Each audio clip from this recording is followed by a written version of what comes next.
Hey guys, welcome back to my channel.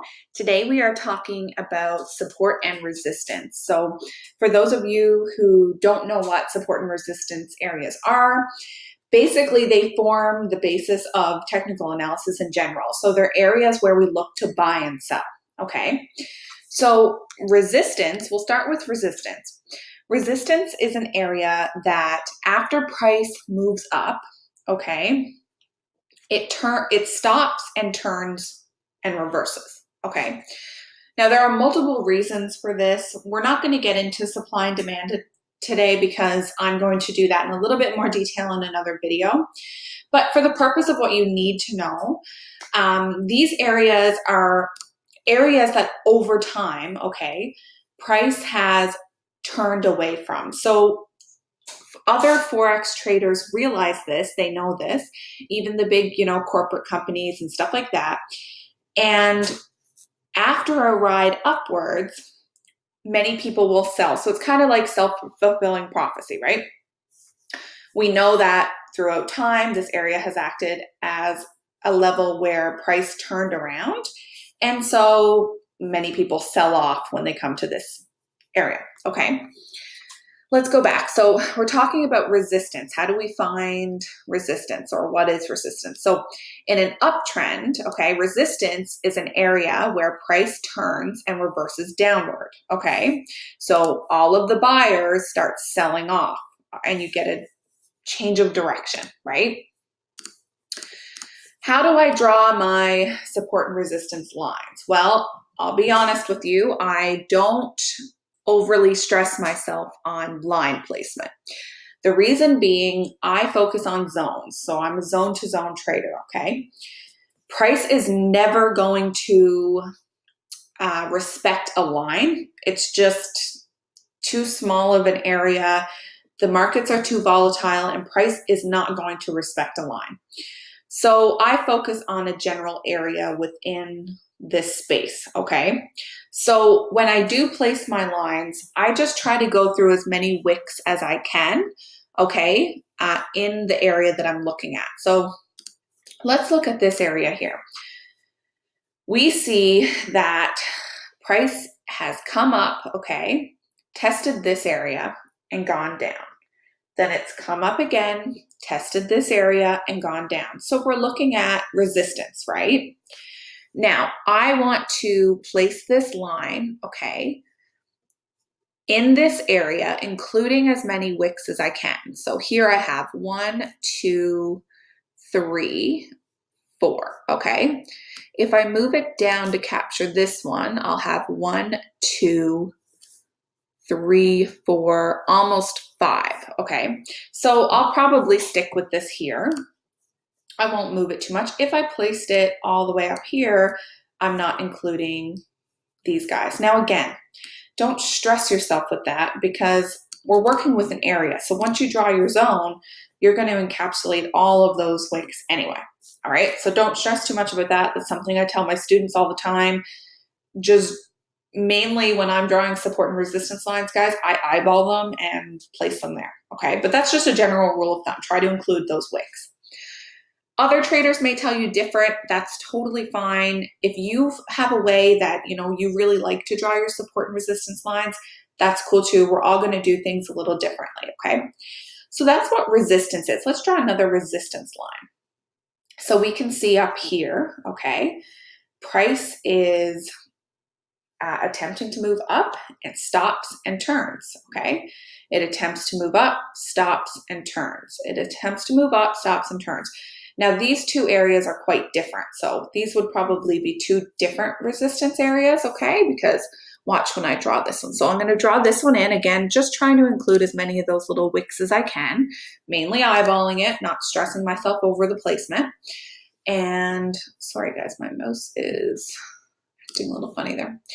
Then I'm going to place one here, but I really only have this kind of area to work with. So I won't even bother putting that one in right now because I'd have to go back and look at other times that it tested. So we'll just stick with these two, all right?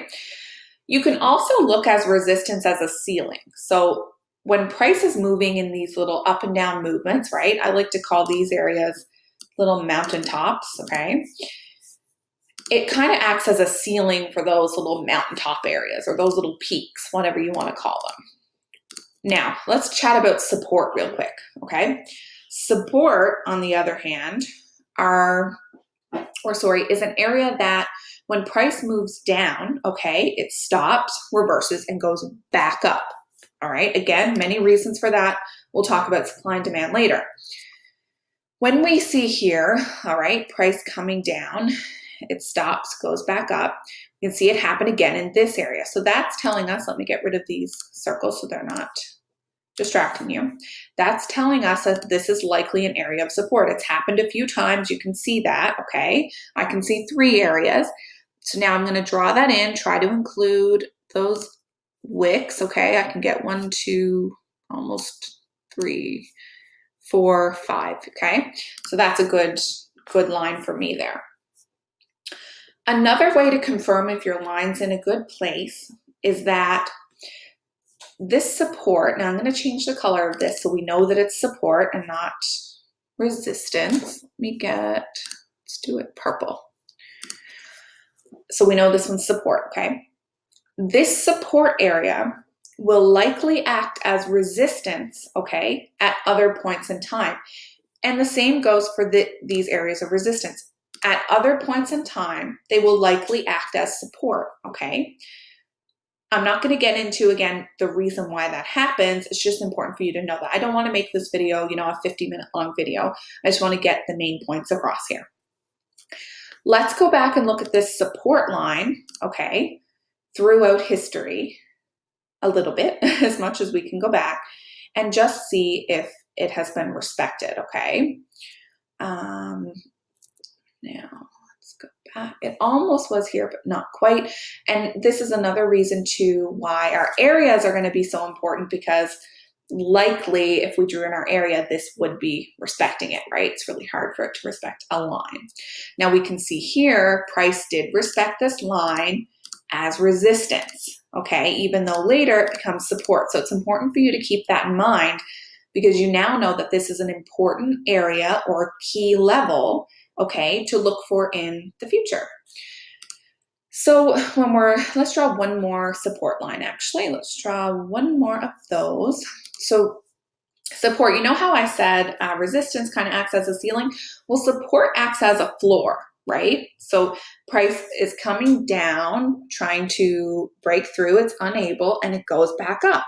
Comes down, it's unable, and it goes back up. And this makes determining entry points really easy, because we can look for these areas, okay, to enter a trade, right? And that's the whole basis of Forex. That's what we're trying to do.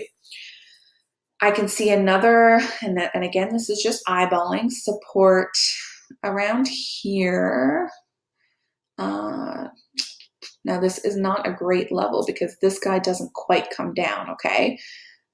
But we'll still draw it in. So we'll get these few here, okay? And this one here. Now, and sometimes this is a good point to make. Price isn't going to come all the way down to your area, okay? It might come really close and then show signs of reversal. So you need to be watching close to these areas as well. It's not always going to be perfect in textbook, even though we would love it to, but we're going to have that little bit of slippage We're going to look at one more area.